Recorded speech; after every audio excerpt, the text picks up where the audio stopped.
everyone, welcome back to more Ace Attorney Investigations 2. Last time we left off, I don't remember. I've been playing too much Pokemon Let's Go Eevee. Oh, right, we got arrested. We're a suspect now, I forgot. This is the second time I've been in this cell. Yep. All of my evidence has been taken from me. The only thing I have left is Kei's Yatagarasu badge. Oh. I'm worried about Kei. Is she alright? The culprit is me. I remember looking down at the person in the red raincoat. Mr. Edgeworth, it was me! The culprit was me all along!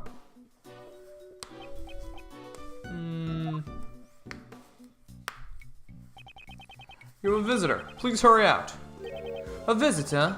Who could it be? Someone by the name of Dick Gumshoe. Will you turn him down? No. It'll be hard to face him, though. April 6th, Detention Center.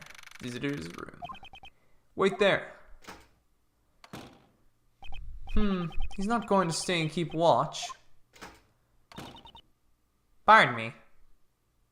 Oh, pardon me. Judge Courtney. Hush. Please, have a seat. Why are you here? I was told the detective had come. If I didn't instruct them to tell you that, you wouldn't be sitting here right now. I can't think of anything she'd need from me at this point. I should try to figure out what she wants. I'm still the one asking the questions? Your visitation rights have been restricted to begin with. It's as if I'm some monstrous criminal. I suppose my credibility has hit rock bottom. But of course, your friends have fared a little better, though. That lawyer and that girl were both quite worked up. Mr. Shields and Emma. When I last saw them, they were giving one of the guards quite an earful. What? You don't mean... Be grateful. The goddess of law has been quite busy. They were spared punishment. It certainly seems like you have plenty of time for small talk. Oh yes, Prosecutor Von Karma is presently continuing the investigation. You worried about them, right? I guess she saw right through me. Let's cut to the chase. Exactly what are you planning? I'm not planning anything. There's merely a question I wish to ask. You're asking me? Yes, of course. Who else is here? Objectively speaking, you are a clever individual, and you have a sharp mind. As a prosecutor, you are highly talented and capable. Are you being ironic? Your sarcasm falls short. I'm being completely sincere, and that is why I cannot understand. Take this case, for example. You're up against the PIC. There is no chance for you to come out on top. Even a child can understand, and yet you... Perhaps my younger self would not have done something so reckless. The me from before had power. That's why I thought justice was on my side. Just like you right now. However, because of a certain man, my self-centered sense of justice was broken down. Ever since then, I began to see people in a different light. I'm able to serve as a prosecutor... I'm able to serve as a prosecutor only because of the support of the people around me. People like Detective Gumshoe, and all the other investigators, and Kei as well. Honestly, even I'm surprised at how much I have changed. I see. Is that how it is? I've come to understand you a little more. Understand me? Not likely. Someone like you, who forces her own sense of justice onto others, could never understand. I wonder about that. Is that what you think? If I could say one thing, it would be that this conversation has been very interesting. That is all.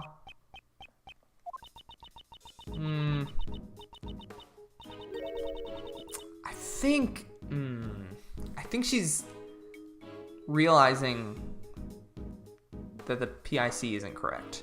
Like, I don't know. I feel like she's gonna turn. Our conversation is coming to an end. However, I have one last thing to tell you. The date to your hearing has been set. I came here today to inform you. Today, in the PIC meeting room, may you humbly accept your fate. If that's all you wanted to say, couldn't you have just sent a messenger?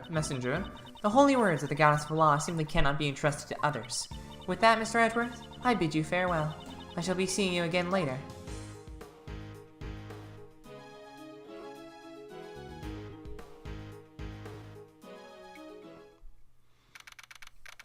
Well, that was fun, question mark.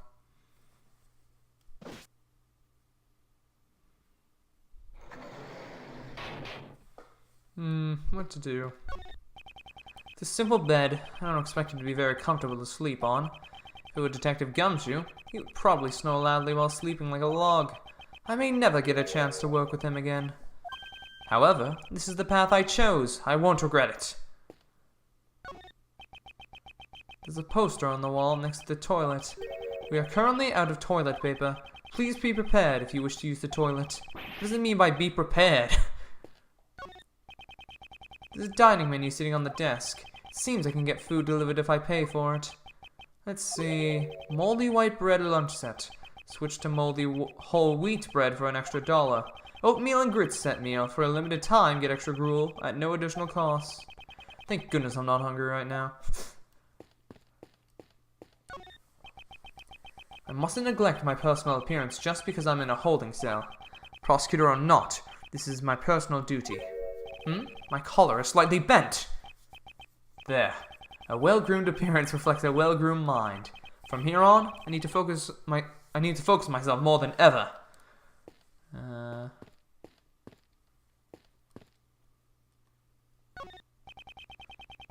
a poster hanging in the hallway. The Dice and Slice game. Roll the dice and decide your daily menu. The Dice and Slice game has been cancelled due to the warden's arrest. We sincerely apologize to everyone who's looking forward to it. There's no need to apologize for cancelling such a silly game. Another visitor? Kay! Seems you're alright. I'm relieved. For now. You know, this is kind of touching. You look a little down, Kay. Please, cheer up. You didn't do anything wrong. I guarantee it. Please, just accept it. I'm a murderer. That's not true. Why won't you believe in yourself? What should I believe in? I mean, there's nothing. There's nothing to believe in. That's not true. Before you lost your memories, you literally jumped into my life. As a result, your words and actions have become engraved in my memories. That's the mark you left behind. How can you call that nothing? I believe in your innocence. That's why you must believe in it. That's why you must believe in yourself as well. Thank you, but it's no use. Look at all the misfortune I brought upon you. If you can, please forget it all. Your memories of Kay Faraday. Kay! You know, this takes me back. In my youth, I too was a gallant. Is this the kind of justice that the PIC seeks? Justice, huh? I wonder. This man, what is he planning? Why is he pushing things forward so forcefully? It all seems too unnatural. Is there a hidden agenda? There's no time left. It's all or nothing now. Well then, I must take my leave. Hold it! Oh, mine chess! Mine chess! No matter how you look at it, Kay's arrest was unnatural. There must be something behind it. Oh, snap. Hey, I'm a busy man, you know? I'm kind of a big deal, you see. I trust this won't take up too much of my time. In order to make it out of this situation, I must break through his defenses. There are plenty of things I want to ask, but my time is limited. First, I'll ask about why he rushed the arrest. I have no intention of letting him push me around. I will overcome this difficult situation. Logic chess, begin! Why did you rush her arrest? I would like a clear explanation. Explanation? What are you talking about? Don't play dumb with me. You clearly did not follow the proper procedures. Okay. Maybe you should pipe down a bit. Do you even know the position you're in? I don't know what to... Suppose we let the criminal escape. What do you think will happen? What will happen? I'll be mean to take responsibility, you see. I do hope you understand.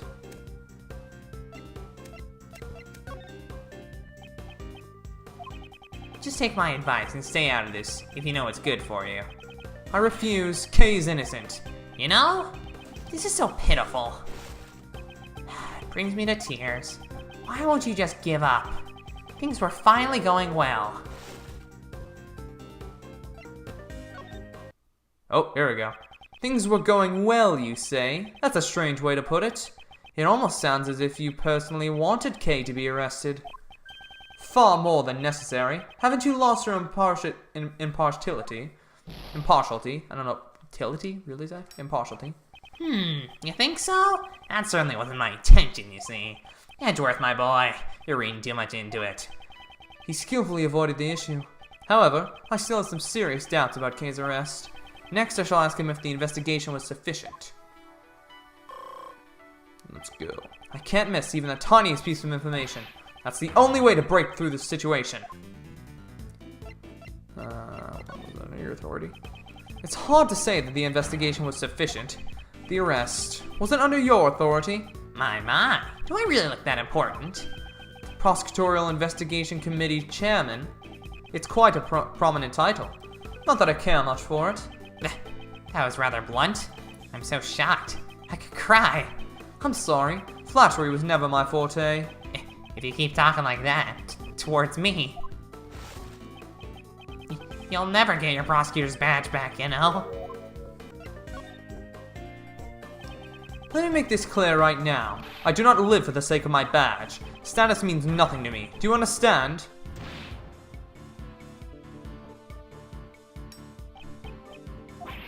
Young. So young. Let me teach you something as your senior in life. What you're saying right now, it's far too naive, you see. The look in his eyes has changed. He might respond differently to some of my questions now. This is my chance. How much time was spent on the investigation? Well, aren't you an impertinent one? Even someone like me is starting to get annoyed. What a coincidence. I feel the same way. Answer me, was the investigation sufficient? Young folks always live life in the fast lane. That's why I like to bully them. You'll regret this soon enough.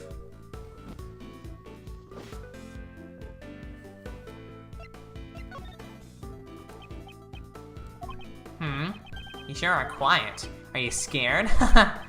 Ridiculous. I was just thinking about my next strategy. On how to extract information from a weepy old man. You should show some remorse, you know? Don't you get it? I hold your fate in my hands. Okay, so I made one literal mistake and two stupid mistakes because I hit the wrong button, so that's nice. In any case, even if you obtain some information, there's nothing you can do. Just give up already. I refuse. Mind if I ask why? It's simple. The truth is fading away. That's all there is to it. I see. I'm starting to understand what kind of person you are. But you know, it's all useless. It's enough to make me cry. Keep it up. That girl's guilt has already been decided.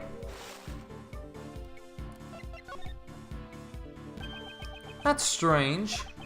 The way you said that, it almost sounds like it was decided from the very beginning. What are you trying to say? Yes, it's clearly unnatural. Everything is progressing as if Kay's guilt was predetermined. Wasn't Kay's arrest planned from the start? I see. That's an interesting theory. But I don't have time to indulge in your flights of fancy, you know? Why don't we put an end to this silly conversation? Curses! He's trying to get away! Before that, I must find out if the arrest was lawful. Ooh, I like this song. It's still very faint, but I'm beginning to see the path to the truth. I can't let this opportunity slip by. Please wait. There's still something I want to ask you. I've grown weary of our little tete-a-tate. Please keep it short, okay? Who made the decision? Who was the one who made the decision to arrest her? Well, I can't say I remember. Growing old is a terrible thing, you see. My memory's not what it used to be, you know? I don't have enough clues to proceed with this line of questioning. I should try another line of attack.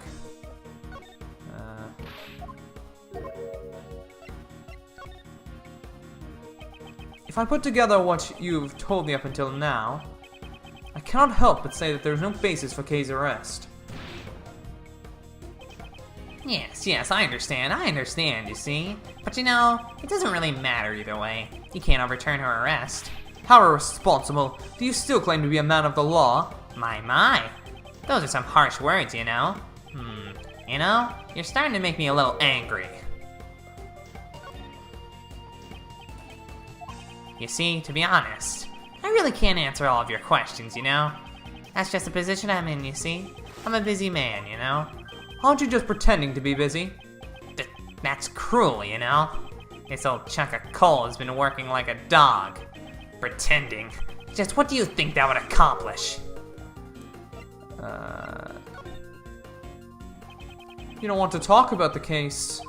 Isn't that why you're trying to get away from this place? How sad. Yes, how sad indeed. Do you really suspect little old me? I do suspect you, and I'm confident about it. I just realized he's wearing a red coat. There's clearly no basis for Kay's arrest. My, have you forgotten?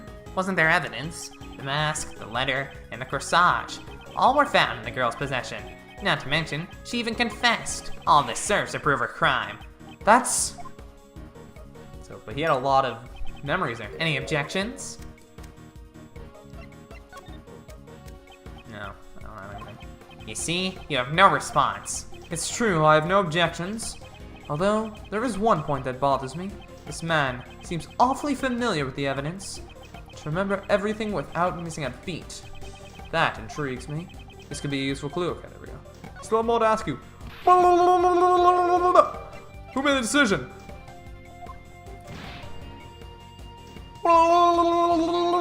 Perhaps I should use that clue. Don't play dumb with me. Didn't you remember all of the evidence in full detail just now? Stop pretending to be a forgetful old man when things aren't going your way. Now then, who was the one who made the decision to arrest her? I see. You're a sharp one, aren't you? You know, I wish my son could learn from you. Because he's a real idiot. I'm not interested in your son. Who made the decision for the arrest? You're a bad man, you know? Don't you already know? The one who ordered her arrest. The person right in front of me. I'm certain of it. Ouch. You make it sound like I committed some kind of injustice. Guess I'll have to clear that up. My honor's at stake here, you see? Very well, I'll continue to play along with you. Until you're satisfied. What is most crucial here is how much this man knows about this case. If I can get him to reveal that. It's do or die. If I can overcome this, I'll reach the truth. The suspect, regarding Kay, how much do you know about her? She's a suspect in this case. That's all I know, you see. Scout's honor. God dang it. Of course I don't have enough clues. Alright, we should try another line of attack. You seem pretty familiar with the case. I'm a wise man, you know? I'm familiar with most things, you see. I don't think it was very wise of you to arrest Kay in this case.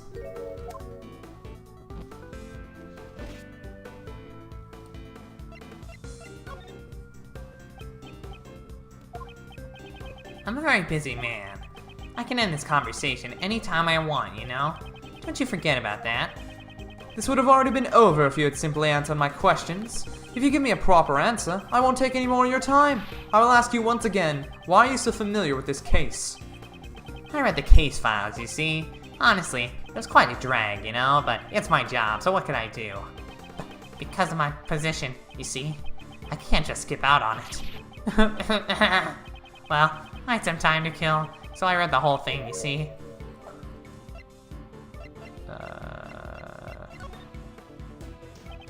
That's strange. Didn't you just say you were very busy? Aren't your faults slowly coming to light now? If you truly wish to protect your position, I would advise you to rescind the arrest order. You really are desperate, you know?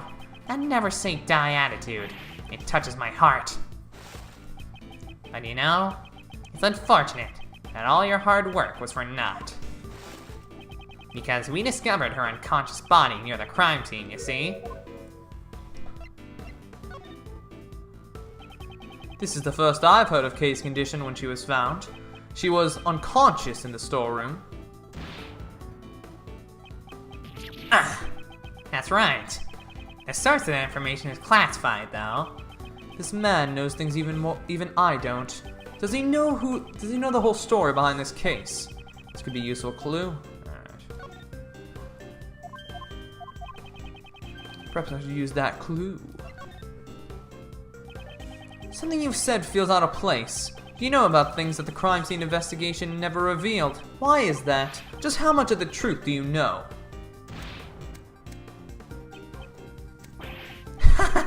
You're making that forceful face again. You know, it kind of makes me want to do the same, like this. You could never copy me. You really are a persistent one, you know? But I can admire that, you see. I will take that as a compliment. Can't you give it a rest already? At my age, my body's not as strong as it once was, you know? There's no one else who could be the culprit besides her. She was even given that much evidence to show that she committed the crime. She was given evidence? She was given evidence, you say? That's an odd choice of words. It almost sounds as if she did not possess them under her own will. I see. You really do have a fine eye for the details. As expected of a former prodigy prosecutor. You've already found your answer, haven't you? I'm listening, so go ahead and say it. There's no need to hold back. I finally wrenched open the heavy door to the truth. Now, all that remains is to strike the final blow. Kay is not the culprit. Kay is not the culprit. My, that's a rather bold claim, you know. Anyone can shout objections at the top of their lungs, you see, Mr. Former Prodigy Prosecutor. I shall break through this with that clue. Kay was framed. The true culprit is pinning the blame on her. That is my answer. Boom! Ah!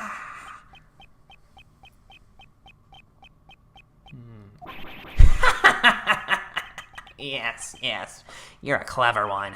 It almost makes me feel bad that your prosecutor's badge was taken away, you know? Yes, it's as you say. Checkmate. Boom! Logic chess. Complete. I'm so smart. You arrested Kay, even when you knew of the existence of the true culprit. Don't toy with me. There's no way such an act would be tolerated. You sure are green, you know? That's what a prosecutor is supposed to do.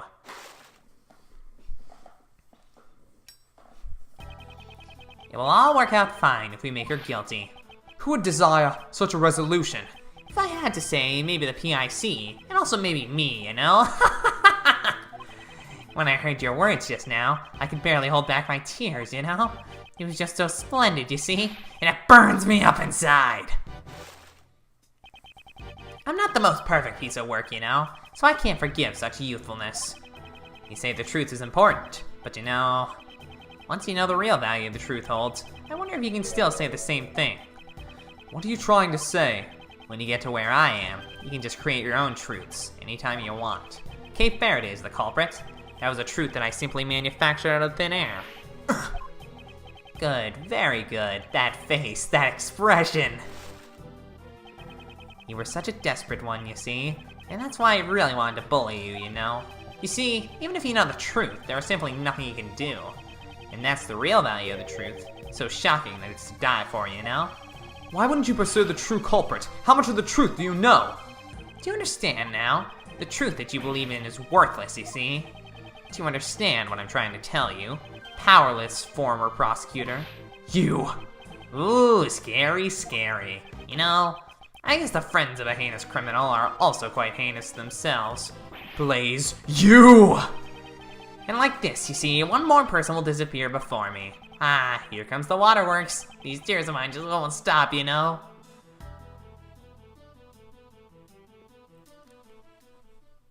Oh no, don't do it to me.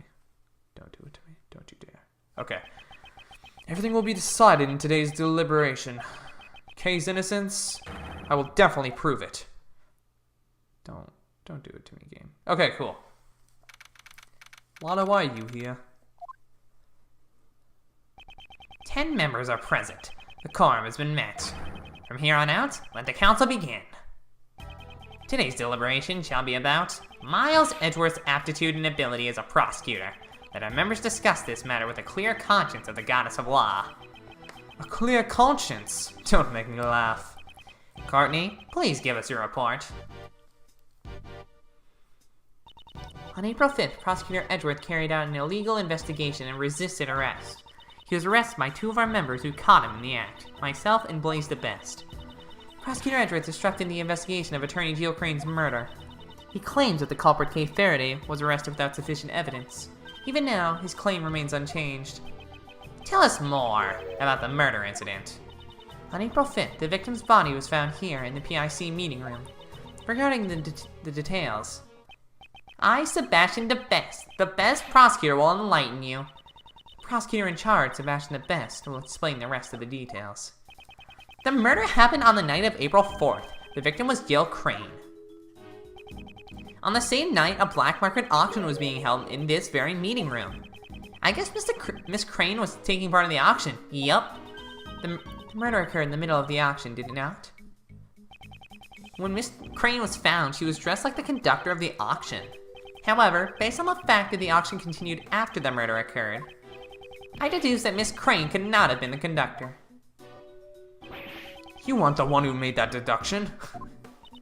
Sebastian, please show everyone the basis for the arrest of the culprit. You got it, Justine. Kay Faraday was unable to bear the weight of her good conscience. I believe you mean her guilty conscience. Yeah, it was her guilty conscience that drove her to confess the crime. According to her confession, on the roof of this building, she met a figure in a red raincoat on the viewing platform. So Crane was wearing a red raincoat? Yes, that's correct. The culprit used the conductor's clothes as a red herring to mislead us. At the time of the murder, Miss Crane was wearing a red raincoat. It was I who discovered the raincoat near this building. He did? I'm sure it was the forensic team who found it. To be more precise, it was the forensics team under Sebastian's orders who discovered it. I thought as much! According to the blood analysis, the person in the red raincoat and Miss Crane were the same person. The decisive evidence is the culprit's own confession. She testified that she killed her. That's right. The culprit is Kay Faraday. It couldn't have been anyone else but her. Well then, Edgeworth, if you have any objections, let's hear them. I have no objections. I see. It seems all the fight's gone out of you after your little overnight stay. I have no objections to your claim that I investigated illegally. I admit to that. However, I object to the claim that Kay is the culprit. I will testify that Sebastian's investigation was fair and just. Of course it was, Justine. Don't you know that I'm the fairest of them all? Edgeworth, my boy, despite how things may seem, I actually kinda like you. And this is just an if, you see. If you were to withdraw your objection, you might be sitting on this side of the bench tomorrow. I'll ask you one more time, Edgeworth. Do you have any objections? Don't take me for a fool. I advise you to watch what you say. This man is the one who should watch what he's saying. I'm talking about the case, not about a chair. I demand a testimony. By all means, let me hear it. I want to know how the PIC understands this case. A testimony from us, eh? Fine then, if that's what it takes to make you happy. Courtney, give him the materials from the investigation. Sir, but that's... It's the end of the line for him. I'll let him go out in a blaze of glory. If you insist, Mr. Chairman. Received evidence from Judge Courtney. Why don't we have Courtney give the testimony? Did it just all this stuff from before? Yeah. I have no objections. Mr. Edgeworth. Don't worry, Kay. You just watch from over there. Alright, let's go, Courtney. Miss Crane went to the black market auction as a customer. The red raincoat was one of the items up for auction. We believe that she left her seat after winning the bid for it. The only exit from the storeroom is the hatch that leads to the viewing platform. Miss Crane went out the viewing platform, where she was attacked by Kay Faraday. That was how she met her end, and that concludes my summary of the case. The red raincoat was up for auction? Is that a fact? It's quite likely. The red raincoat had been a piece of evidence in the assassination attempt on the president of Zhang, as you well know. Okay, that's what I was thinking.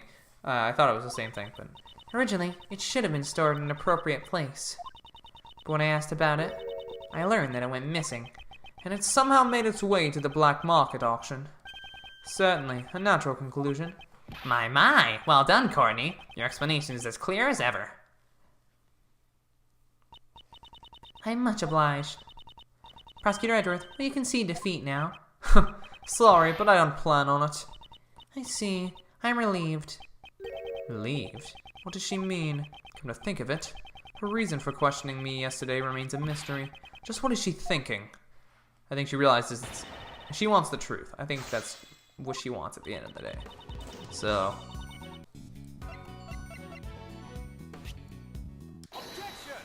there we go.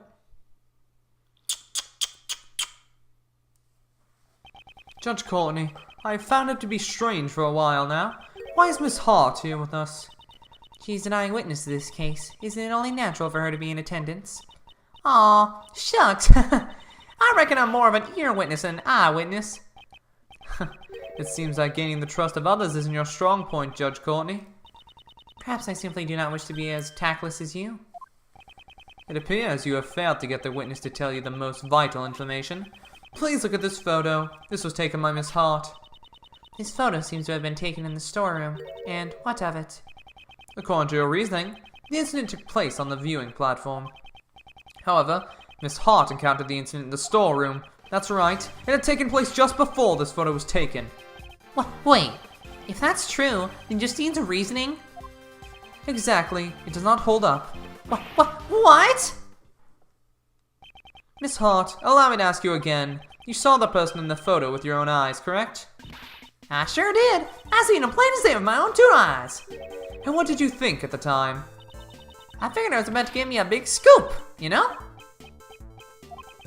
I guess that makes sense. That's not what I meant. What did you think of that person? Huh? Well, I reckon she'd help me bring home the bacon. Are you mocking me? Oh, shucks, don't make that scary old face. It was just a harmless little joke. The person in the red raincoat, I reckon they were the culprit. I hope you understand now. The crime occurred in the... Prosecutor Edgeworth, I cannot understand your argument if you do not say it out loud. If you had simply asked, I would have been more than willing to explain. Explain what? The sounds Miss Hart heard may not necessarily be related to the case. That is impossible. Enough of your excuses. Was the voice that Miss Hart heard really that of Miss Crane? Such a shady conversation must have had something to do with the case.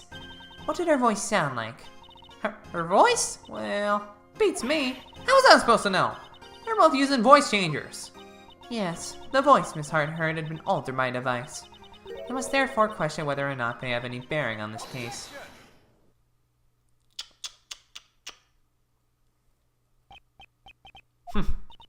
You need not object just because you wish to sigh.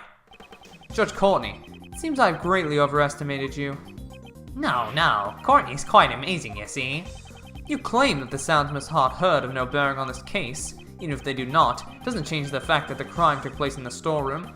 At the very least, the crime must have occurred before the victim went up to the rooftop. The reason being... Come on, look at the bloody hand, for the love of God. How do you not see that? Like, seriously? Come on, game. Why? I'm smart-ish. I'm smart enough to do this. At first, I thought the person in the red raincoat was the culprit. Well, Miss Hart's testimony certainly made it sound like that way. Precisely. It was because she saw the person's hand was covered in blood. Anyone who heard her testimony would have arrived at the same conclusion. That person in the red raincoat was the culprit, and the blood on their hand was the victim's. However, the person in the red raincoat was the victim, and the situation changes completely. Since blood can be seen in this photo, it must have been taken after the crime occurred. It seems we've been under the wrong impression in regards to the victim's condition. This photo shows the true condition of the victim. The victim was really the conductor, struck the culprit, was still alive after the attack. The victim was definitely attacked in the storeroom. Immediately afterward, the victim was seen with blood on her hand. That must mean the victim was still alive even after she was attacked. The blood on her hand must have come from her own wound. No way! Are you saying that she died from a hand injury? No, that is not the case. I suspect she just held her hand against the wound. It can't be seen in the photo, but at this moment she must have already suffered a fatal wound. Ha-ha! Yeah, that's true, and it changes a lot of things, you know? It seems you understand. This refutes the allegations against Kay. Kay encountered the victim after this picture was taken. I believe at that point in time, the victim was already on the verge of death. It's likely Kate just happened to be present when the victim reached the end of her strength. That's quite the coincidence. Indeed, I can only say that she was at the wrong place at the wrong time. Prosecutor Edgeworth, it seems you have forgotten a crucial fact. Ah, you mean that, right? He must be pretending that he hasn't noticed it, you see. What did you say? Are you implying that I forgot something? Courtney, I think it's about time you gave him his last rites. Hey, Pops, Justine's with me, you know? Don't order her around like that, you know? Even though you're my son, you're so embarrassing. I'm not embarrassing. I'm sorry, but you're both rather embarrassing. Justine, give Mr. Edgeworth his, Very well. I shall give him his last rites. Edgeworth's contradiction. When the body was found, there were 3 wounds in Miss Crane's chest. I'm sure you're well aware what kind of wounds these were, right? Yes, she was stabbed in the heart with these 3-pronged candelabra. Is there any person who could survive such an injury? Please take a close look at the autopsy report. Can you still say the same thing after reading it? Well done, Justine. With this, Mr. Edgeworth will... I will offer a rebuttal, of course. What? Why would you do that? Didn't you hear what Justine just said? Of course I did, and I still plan to object to it. It's not fair! You're always opposing me at every turn! It was never my intention to oppose you. Huh? Really? It's simply not worth my time. I see. So that's how it is. Yep. After all, That's enough, you know? You're embarrassing your father, you see. Huh? What do you mean, Pops? I feel bad for him that his father is so mean to him. Like, I thought it was a joke at first, but now it's like... God. Okay, there we go. That's what I was thinking, because the thing doesn't have... Sorry. The thing doesn't have 3 holes in it. Chairman Best, do you know what this is? It seems to be a red raincoat. How about it, Courtney? The victim, Miss Crane, was wearing this earlier. Prosecutor Edgeworth, must I repeat my explanation to you all over again? I suppose it just might come to that. Judge Courtney, answer me this. This red raincoat was stained with blood. Do you happen to remember where specifically those bloodstains were located? Of course I do. They were on the hood. Wait, it can't be. What does this mean? Judge Courtney, were there any other bloodstains besides the ones on the hood? None were detected. Don't you think it's strange? The victim died from a stab wound to the chest. In that case, there should have been bloodstains on the front of the raincoat. However, the only bloodstains they found was on the hood. This is a huge contradiction! The wound on the victim's head is no ordinary wound. After all, the victim sustained this wound before she was stabbed in the chest. It does appear that way, doesn't it? The victim first suffered from the head wound. If she had already been stabbed in the chest, the raincoat would have been stained with blood. Therefore, it's unthinkable that her chest was stabbed before she suffered the head wound. So the order of the wounds would be first the head, followed by the chest. However, does that really change the situation? With this, a contradiction is born, one that overturns all of our assumptions up until now. Is the change really that great? I look forward to hearing it. Well then, this contradiction, why don't you show it to me? With evidence. Which piece of evidence shows the contradiction that arises? The autopsy report says it's post-mortem. This is the autopsy report written by Dr. Young. According to this, the head wound was post-mortem. But that's not what the raincoat shows. Exactly. It's the exact opposite. Belief, hurry and summon Dr. Bonnie Young at once. Until we hear what she has to say, we cannot close the curtains on this case. Yes, ma'am. Understood. Dr. Young is a busy person. It will take some time for her to arrive. In the meantime, let us try viewing this case from another angle. There's something that's been on my mind. One of the key figures in this case. The conductor. We still don't know who that person is. Now that you mention it, even after our investigation, we still have no idea who it is. The conductor has come up time and time again during this hearing. However, at this point in time, their identity remains a mystery. How about it? Do you have any ideas? I'm still not sure at the moment, however, there is someone I have in mind. A certain individual involved with this case, who might know something about it. Who's that? Blaze the best. I demand your testimony. What? Don't say such a stupid thing. Why would you suspect Pops? Are you trying to cast suspicion towards the chairman of the PIC? Do you understand what that means? Status and prestige mean nothing before the truth. That man is trying to pin the crime on Kay. The evidence that was in Kay's possession, the ticket stub, the mask, the corsage, these items do not come into her possession out of her own volition. By some method, that man purposefully planted them on a personage. It's hard to believe such a sudden accusation, but I'll ask just in case. Why would he do that? Obviously to direct suspicion towards Kay. I succeeded in drawing out those words from him earlier. Mr. Chairman, your response? Are you too shocked to speak? And what of it? Perhaps you didn't hear me. I said, what of it? You say you drew out some words for me, but you don't have a shred of proof, you know? No one else heard it but you. It just doesn't work like that, you see? Or do you have something else? You know, some kind of basis for your argument. His confidence. He also showed it at the cell. Prosecutor Edgeworth, I would like you to explain once more.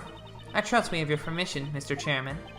But of course. I'm pretty interested in this matter myself, you know? I'd like to know just what part of me seems criminal to Edgeworth.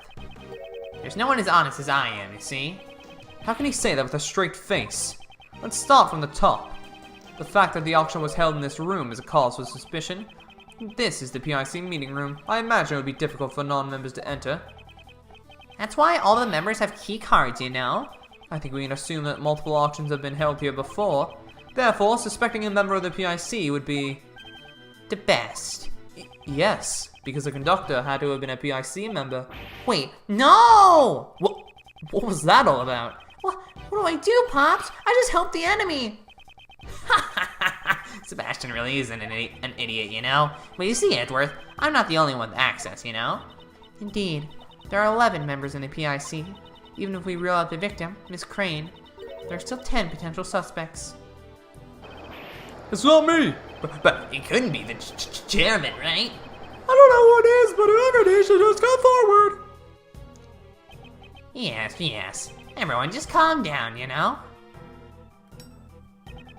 Edgeworth, is that all you got? Where's the evidence to suspect me? Oh, so you've fallen silent. I bet you've gone too far. But you've gone too far, you see? I won't forgive you anymore. It's too late for regrets, you know? I'm a very important man, you see. Former chief prosecutor and chairman of the PIC. It's fine if you're not prepared to face the fire, you know? Because you see...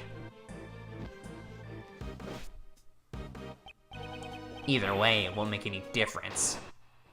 Oh, those eyes are insane, dude. Because I'm gonna bully you. You've been rambling on for quite a while about the most trivial details, you know? Like the location of the murder, the order of the wounds, and... what else was there? It just doesn't matter, you know? Because you see, none of that means anything, you know? Think about it. We've got the suspect herself saying she killed the victim.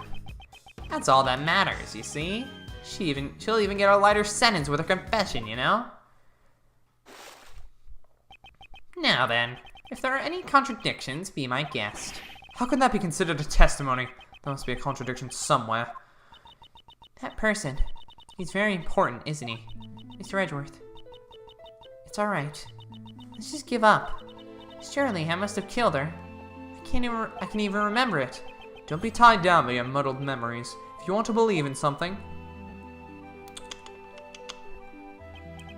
believe in your own innocence. Believe in me, who believes in you. When did Gurren Lagann come out? Because we need to... hi, I would like to sue Shu Takumi. He copied the big part of my line. If you can't believe in yourself, believe in me that believes in you. But that's from Gurren Lagann. Shut up. That show was really good, okay? I've actually never seen it, but... My opponent is the PIC chairman. Taking him down won't be easy, however. He has underestimated me. If I can take advantage of that... sounds like I need to press a bit. Get him to tell me some stuff. Because I'm gonna bully you! It just doesn't matter, you know? 'Cause you see, none of that means anything, you know? How can you say it doesn't matter? Are you trying to suppress the truth? Well, you see, it simply doesn't matter as much as you say it does, you know? You see, Edgeworth, you're only saying it matters to avoid the real issue here. Think about it. You've got the suspect herself saying she killed the victim. It may be true she confessed. However, that does not make it the truth. She is suffering from memory loss, so we must question the credibility of her testimony. Whoa, that was his voice? Even if you say that, you know, it won't solve anything. What good will it do to deny her confession? Sounds like nonsense to me. Wanna try asking her again? I think she'll just say that she's the murderer again, though. Very well, let's try asking her again, one last time. I'd like to hear from Kay herself, whether or not she's the culprit. Huh? From me? Will that be alright? If this goes poorly, it will be quite unfavorable for you. I do not mind. However, I shall ask Kay the question myself. I'm moved to tears, you know. Oh, how touching, you know. I'm very touched. Fine then, I'll let you ask her. However, I have one condition. If all this proves to be a waste of time,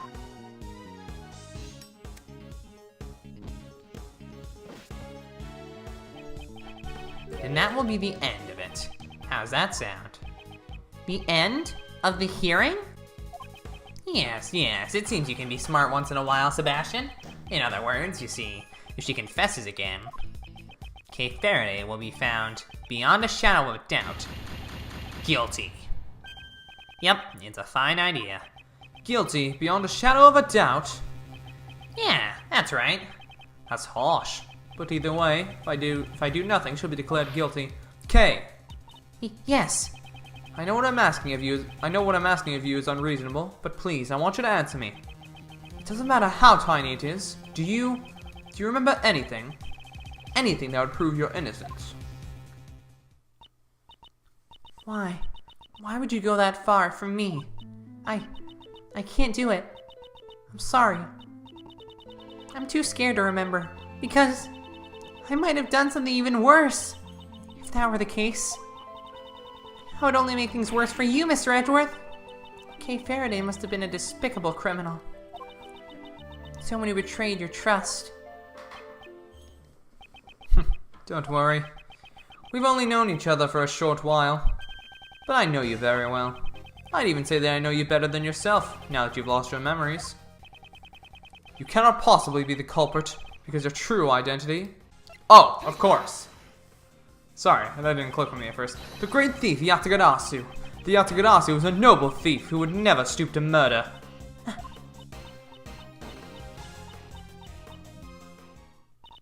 No, it's useless. After all, no matter what, that memory still remains. This image that's stuck in my head, I just can't get rid of it. That means I must have... There's no clear evidence to prove that you're the culprit, besides your own confession. Remember what I said? You must believe in yourself. Or perhaps you cannot trust my words? No, that's not it. It's because you are trying to save someone like me. You've already lost so much, all for my sake. I can't bear it anymore. Please, please, just give up. I see now. I thought it was strange. The reason you were acting like you wanted to be found guilty was because you were concerned about me. That is just like you, Kay. It's because you're a good person, Mr. Edgeworth. Unfortunately, I may fall short of your expectations. I'm not trying to be a good person. No matter how much you may want me to give up, I'll keep trying to save you. That is the nature of who I am. Whether or not it is a burden for you is none of my concern. Kay, believe in yourself once more. You are a noble great thief. What you should be doing is... What you should be doubting is your memory of committing the murder. That is my wish above all else. Please.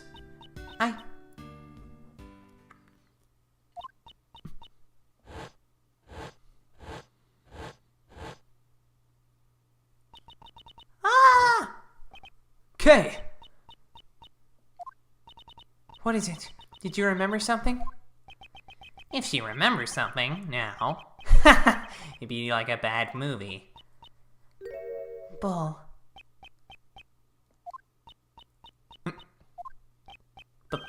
Bull? Prosecutor Edgeworth, please ask her to clarify. Well, Kay, what do you mean by bull? I remember now. The person in the red raincoat had that with her. The stuffed bull doll. I'm certain of it. Is that true, defendant? Yes, Your Honor. The court hereby accepts the defendant's statement as a new piece of testimony. Quit messing around, Courtney. A testimony like that cannot be accepted, you know? Your objection has been noted, sir. However, testimony about the victim's belongings Has been lacking up until now. Nevertheless, you know, her vague memories cannot be trusted, you know? Her memories are vague. That would be bad for us as well. Didn't you say this earlier yourself, Mr. Chairman? She totally does not trust him. Sweet. Since we have the suspect's confession, we don't need to worry about the trivial details. If we decide to doubt her memories,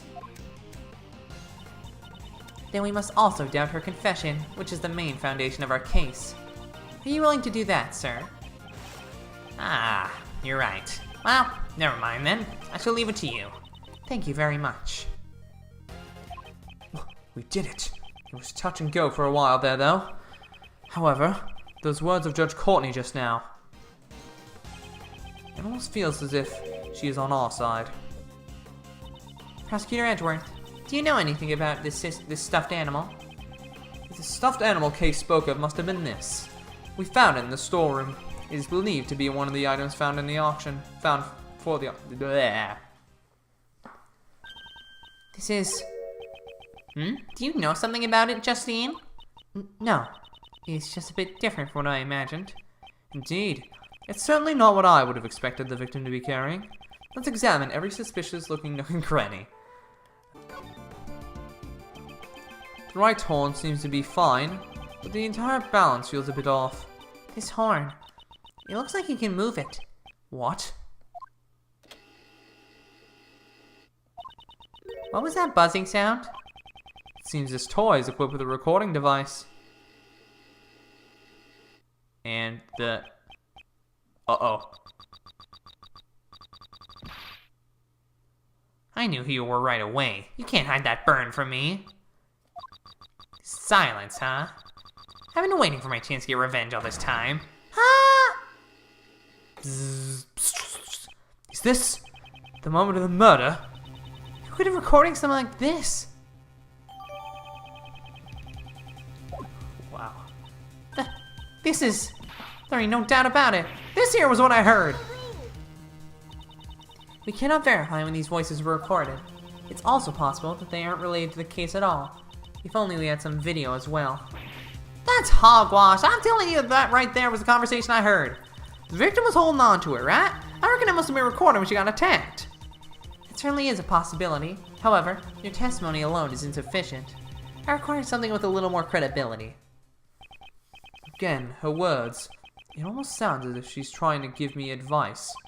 Judge Courtney, there's no mistake that those voices were from the incident. Please recall the audio that was recorded by the stuffed animal. I knew who you were right away. You can't hide that burn from me. If we compare this part of the recording with a certain piece of evidence, we can prove it. This evidence shows that the recording took place during the moment of the crime.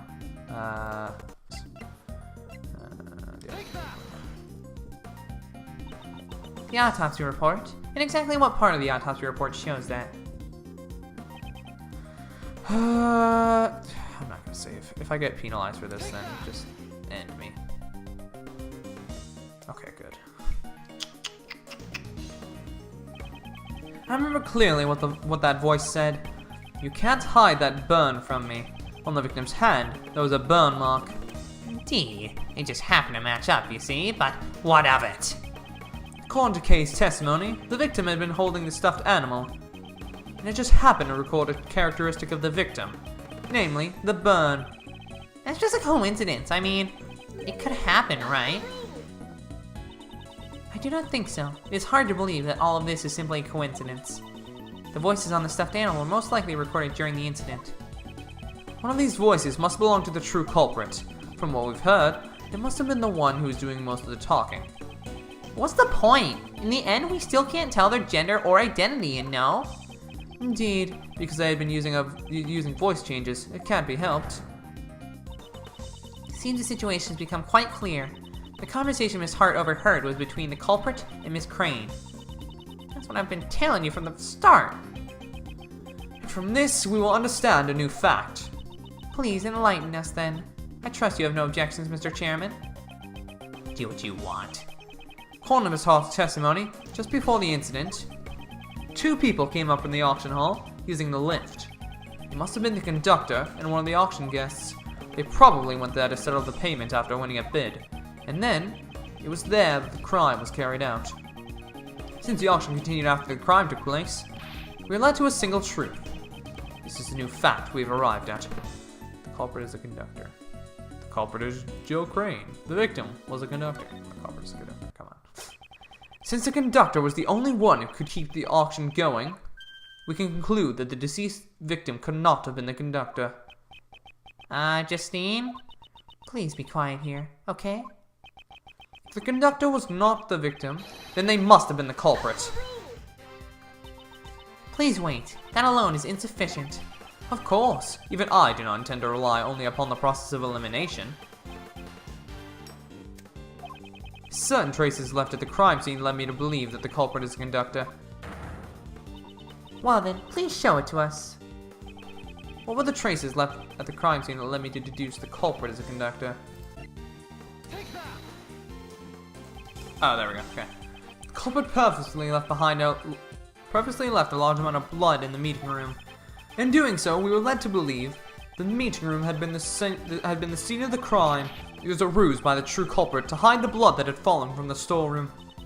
So we wouldn't find out about the existence of the black market auction, correct? Indeed. If the culprit had been unrelated to the auction, there would have been no need to do such a thing. Ergo, the culprit could have only been the conductor. Well then, do you have any idea as to who the conductor might possibly be? The auction hall is the PIC meeting room, and furthermore, there is a storeroom above it. The conductor must have been, at the very least, a member of the PIC. So, in other words, you suspect me, I take it? Isn't it natural to suspect you, the one with the most authority in the PIC? Objection! You are quite capable, I'll give you that much at least. But you know, like I said before, you're far too naive. You have nothing, you know? There's no evidence that proves I am the culprit, you see. If by some chance you do have evidence, then why don't you present it? Do I have evidence that Blaze is the culprit? I don't think I have anything yet. Blaze himself has suggested that he is the criminal. He's been showing that strange self-confidence for a while now. He knows that there is not a single piece of evidence left behind to incriminate him. If you play with fire, you're gonna get burned, Edgeworth. Just kidding. I always wanted to say that, you know? Well then, Courtney.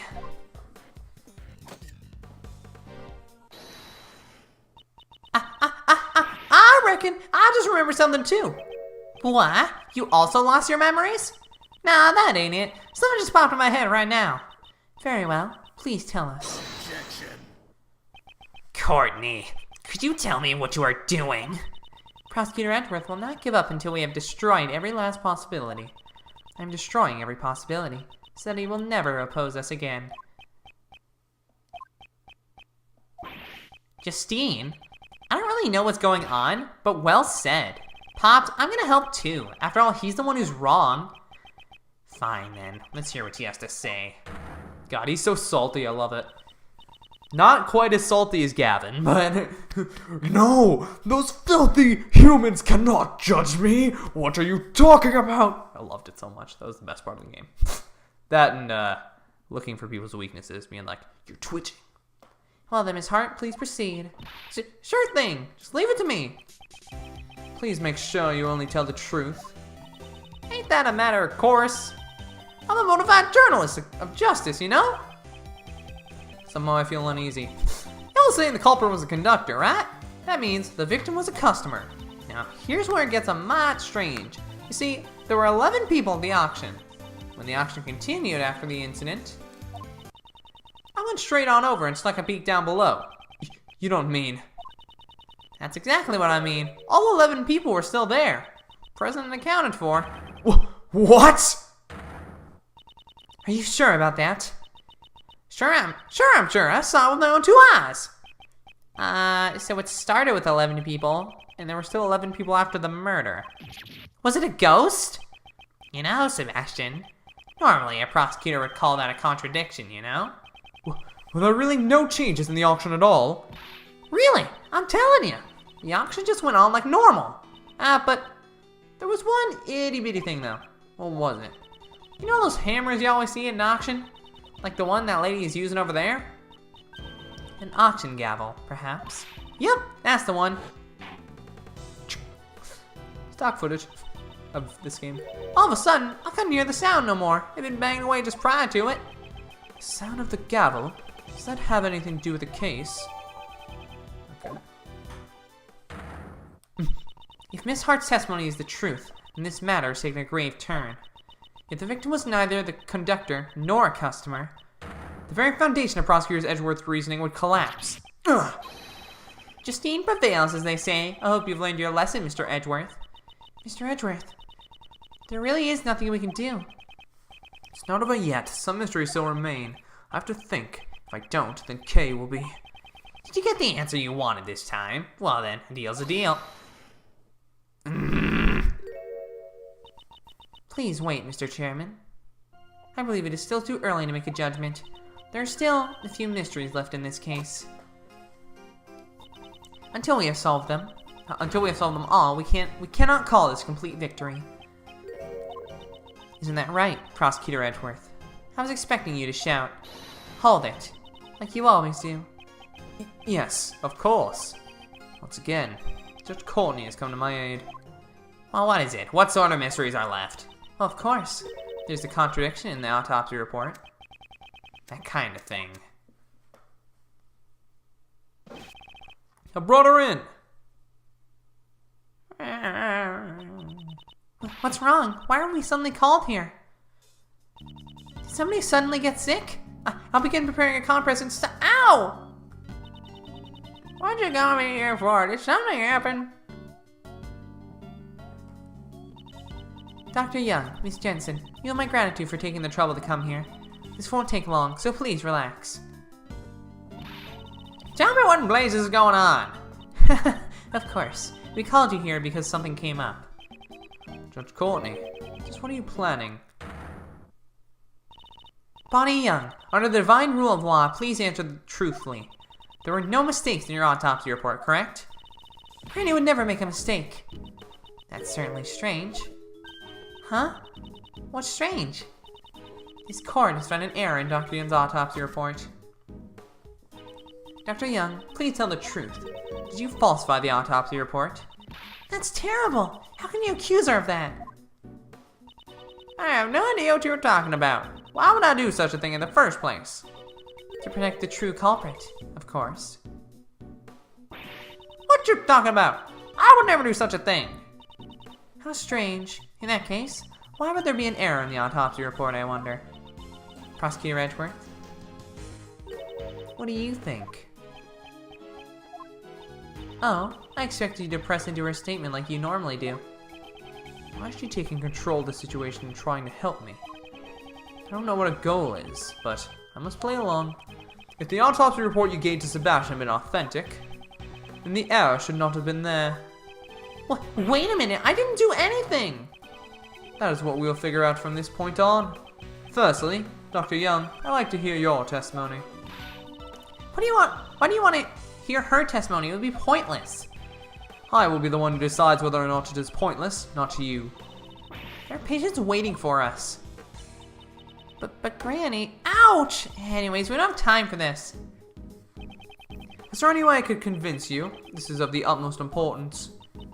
Mr. Miles Edgeworth, Granny says she'll testify, so please try to finish this quickly. If we don't return soon, there'll be people in terrible suffering. And yet, you were lollygagging about on the viewing platform earlier. I promise you, this won't take long. Only if she tells me the truth, of course. Oh, that's funny, both her eyes. There are no mistakes in Granny's autopsy report. I've been working with corpses longer than you've been alive.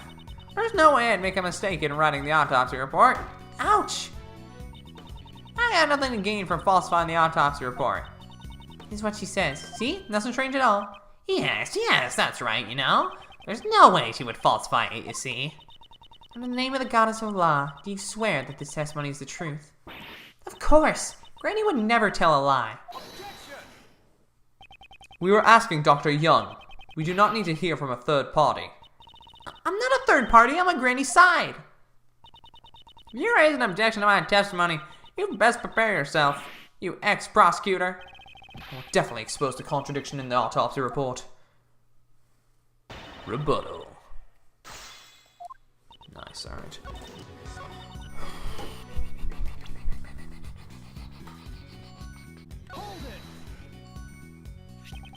The victim wore this raincoat after suffering a blow to the head, and yet there's not a single drop of blood on the front of the raincoat. Therefore, it is impossible for the head wound to have been post-mortem. Well, that's... ouch. I don't need you to tell me that. That's what I wrote down from the very beginning. The autopsy report says the head wound was post-mortem.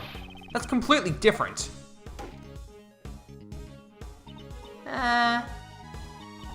Yeah. I relayed to Karen what to put down in the autopsy report. After that, it was none of my beeswax. Relate to Karen? Please elaborate on that. Karen. Relate everything to Karen.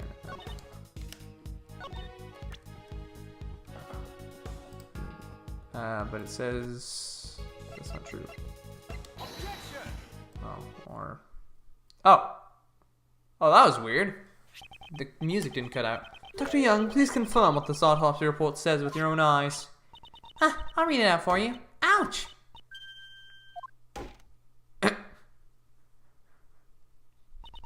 This autopsy report wasn't written by me. What? What do you mean?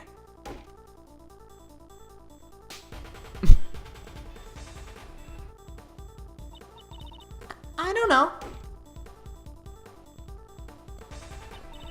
But Granny, I can't say that. Miss Jensen, if you're trying to keep the truth in the dark, then... in place of the goddess of law, I shall hear your confession. Judge Courtney is talking with Dr. Young in private. What? Is that true? I understood. I shall convey your words to everyone else, Dr. Young. I properly relayed the autopsy report orally to that child. It seems my granddaughter must have mucked it up when she was writing it down. Wow! She mimicked her voice perfect. Oh, shoot, was she supposed to... There's no need for her to go that far, though. In other words, the contents of the autopsy report have been falsified. By your hand, Miss Jensen. Oh, With that, we've proven the wound on her head came first, followed by her chest wound. Miss Jensen, why did you falsify the autopsy report? Hold it. Hold on a second, she never said she falsified it, you know? She just made a teeny tiny mistake when she wrote it down. Post-mortem and antemortem sound kinda similar, you know? They're completely opposites. That is the very definition of falsification. Miss Jensen, why would you lie? Kay, ouch. I want you to tell me too. Why would you do something like that? Granny, but Because you falsified the autopsy report, Kay fell into suspicion. Tell me why you did it. I can't say. I just can't say it. Not I don't want to say, but I can't say. You're all a bunch of bullies, you know? Ganging up on this poor girl who loves her grandmother so... She's totally unrelated to this. I think we can forgive her for one tiny mistake. That won't do. Aren't you the one with the most to lose if she testifies? What are you saying? You see, as a former prosecutor, you'll have to speak a little more clearly, you know? Very well. As you wish, I shall answer clearly. Miss Jensen played an essential role in this case. She was the true culprit. She was the victim. She was the victim, yeah. No, she was the culprit. Miss Jensen falsified the autopsy report in order to assist the true culprit. Ouch!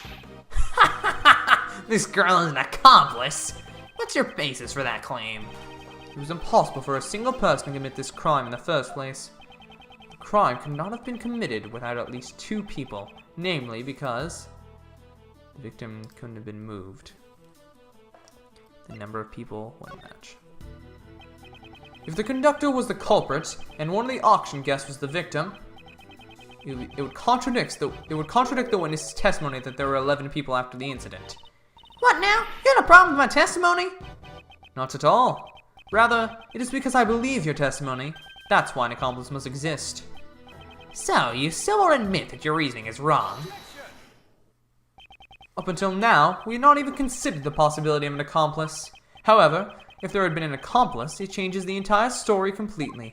If the accomplice took the murdered auction guest's place, then the number of people remains 11. Oh, I see now. So that's what you're thinking. But you know, that had been quickly discovered. Miss Jensen and the victim have similar physiques. If she wore the victim's mask, she could have easily taken her place. Miss Jensen, did you switch places with the victim? I wouldn't. Who was the conductor? In other words, tell me who the true culprit was. I can't. I mean, that would also cause trouble for Granny. Ouch! But Granny... I'll accept whatever wrongs you may have done. Just tell me everything. Granny...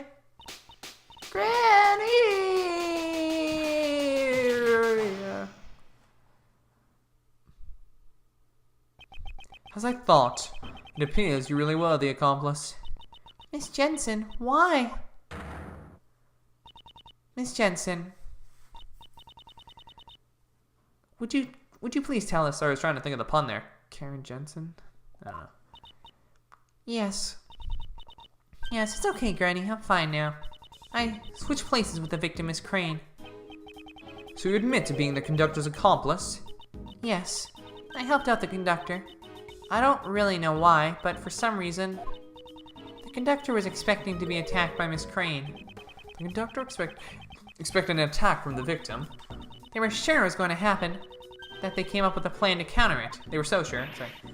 I waited to meet the victim at her own game, and that's when I was called in. I was told to wait in the storeroom before the auction began. Whoa there, you ain't fooling my eyes. If you were waiting in the storeroom, I reckon I would have bumped into you. After all, I've been up in that storeroom the entire auction. I'm telling the truth.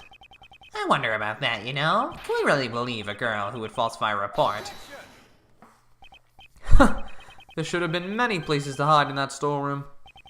Then by all means, tell me, where did our little nurse hide? The place in the storeroom where Miss Jensen hid was the box. The box! The box, the box!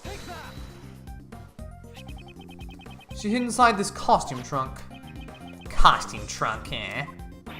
Ah, now that you mention it, that box was already there before I snuck in. Figured I would hide in there myself, but it was wrapped up nice and tight with a chain. And it was locked, too. I had to give it up. I suspect that when you sneaked into the room, Miss Jensen was already inside the trunk. Yes. It would have been bad if one of the guests from the auction had opened the lid. After instructing me to hide inside, the conductor wrapped a chain around the costume trunk. I think they went downstairs using the lift shortly thereafter. It was right before the auction. So when the auction began, only you and Miss Hart were in the storeroom. Yes, that should be right. The auction had been going on as usual, but when a certain participant made the winning bid, the conductor committed the crime. Miss Hart must have heard the altercation that occurred then. You betcha! I was trembling behind that statue the whole time, though. Following the altercation, Jill Crane was murdered. After killing Jill Crane, the conductor carried her body to the costume trunk. And Miss Jensen, who had been hiding in the trunk, was made to take Miss Crane's place. The victim's body was placed inside the costume trunk. The conductor then took Miss Jensen, who had been made to look like Jill Crane, and returned to the auction hall as if nothing had happened. Was this roughly what happened in the storeroom during the incident? Yes, that's right. Pulling the old switcheroo with one of the auction guests. Ain't that impossible? That gal and the murder victim are two completely different people, you know? Don't you reckon one of the other participants would have noticed and caused a ruckus? No, not at all. The reason they didn't notice the switch was because she stole the victim's clothes and used the victim's name and stole the victim's clothes. From what I can tell, Miss Jensen and the victim appear to have a similar physique. Furthermore, there's a rule requiring a mask to be worn during the auction. If their clothes were the same, I doubt anyone would have noticed she was a different person. Yes, I blended right in. I borrowed Miss Crane's clothes and... Ouch! You mustn't embarrass the dead like that. I know. I also thought it was pretty heartless to leave her exposed like that. So when the conductor wasn't looking, I covered her up in the raincoat that was up for auction. So she was the one who put up the raincoat on the victim. And then the auction resumed as if nothing had happened. I reckon I took the picture of her in the red raincoat after that. That'd make all the facts line up. After I took the photo, I went over to the lift to sneak down and peek down below. I witnessed the 11 participants, and then I hightailed it back behind the statue. Don't tell me. You were hiding there the entire time until we found you. Now that's... How should I put it? What is it? Did something happen? I didn't mention it before, but after that I might have dozed off a little. To be more precise, I fainted? Well, something like that. So something did happen? It ain't no big deal. Kinda embarrassing to say, though. There was this huge thump sound all of a sudden. I was a little surprised by that. It was right after I had just witnessed a murder, so I was shaking in my boots. My heart sort of tightened up, and I was off to La La Land.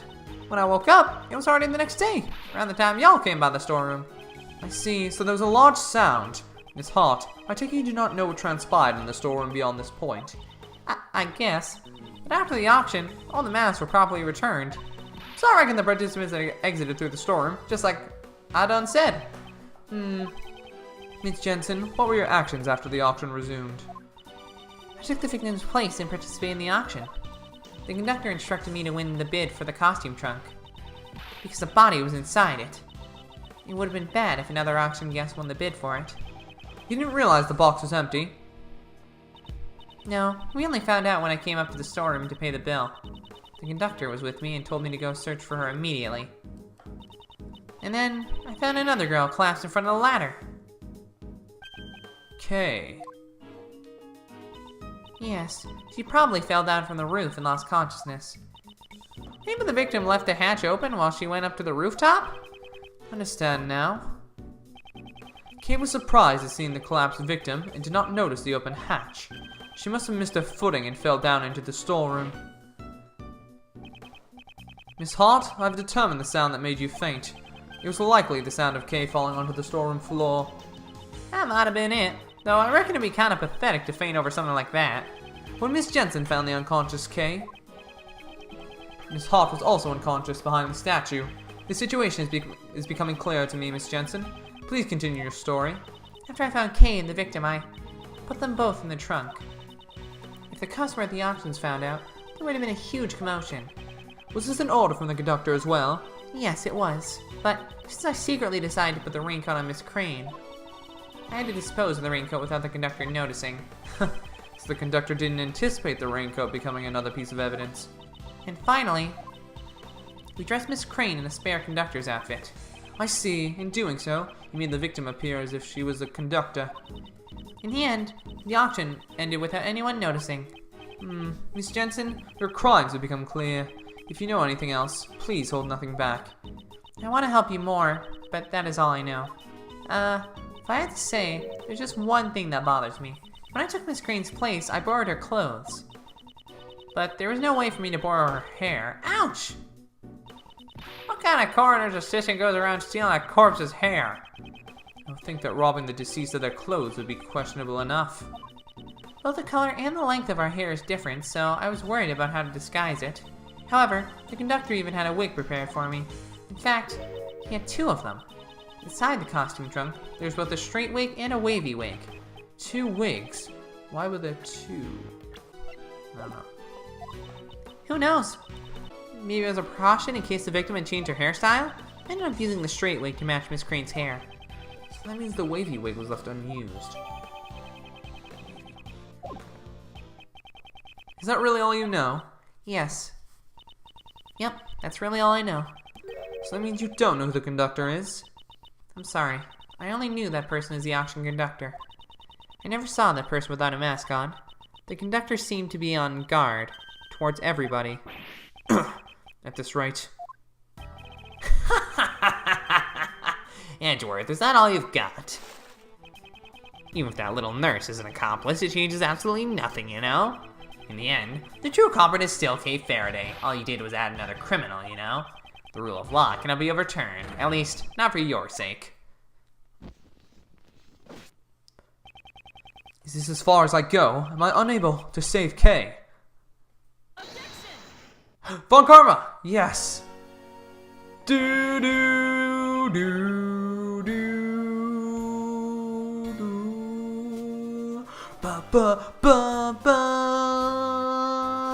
Sorry, Francisco, why are you here? Didn't I tell you, Miles Edgeworth? Wherever there is a case, I will follow. Prosecutor Von Karma, your handwork is most appreciated. Hard work, not handwork. However, don't get the wrong idea.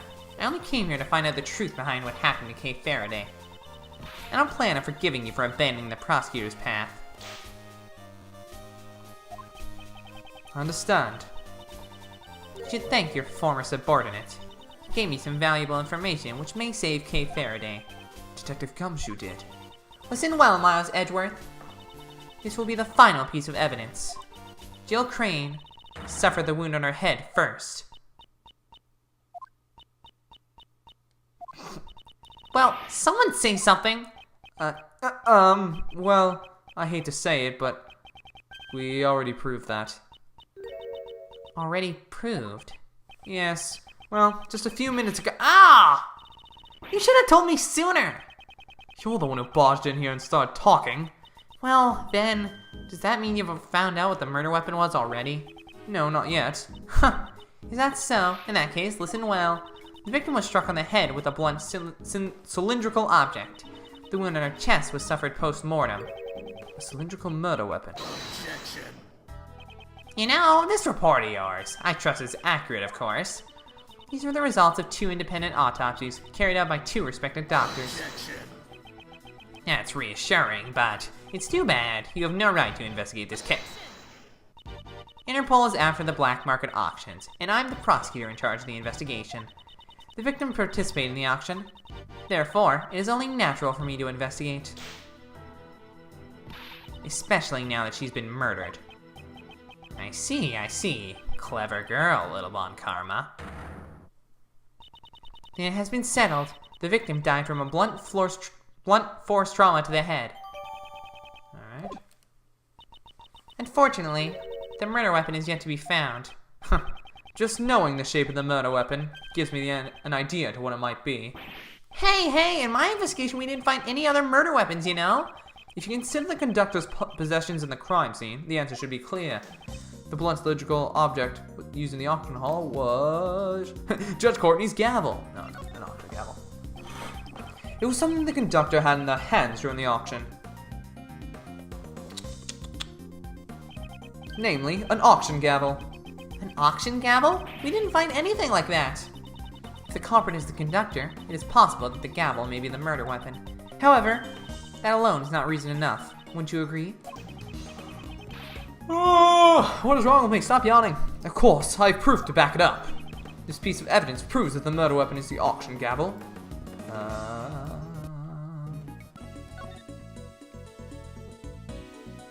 Oh, of course, this.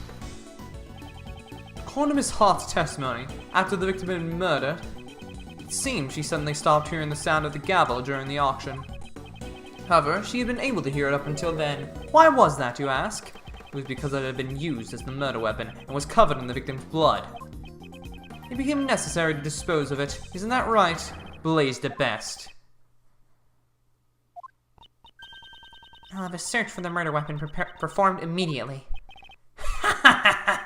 Well, good luck with that, you know? You've got to work as hard as you can while you're young, you see? He's completely confident that we won't find it. Well then, while the search for the murder weapon continues... Let's, brief recess. Shoot, sorry, I skipped past that by accident. To be continued. Holy crap, that was a long episode. Hopefully I can cut that down to a little bit of a reasonable amount. Maybe like 130, 120, because this game is long, and I'm not going to split the episodes in two, because, like, I don't know, it's not cool. But what a turnaround from, like, you know, the last couple episodes we'd be doing, like, 2 in 1, just because of how fast they've been going by. Anyways, guys, I'm going to wrap up today's episode here for now. Thank you guys so much for watching, and I'll see you all later. Peace out!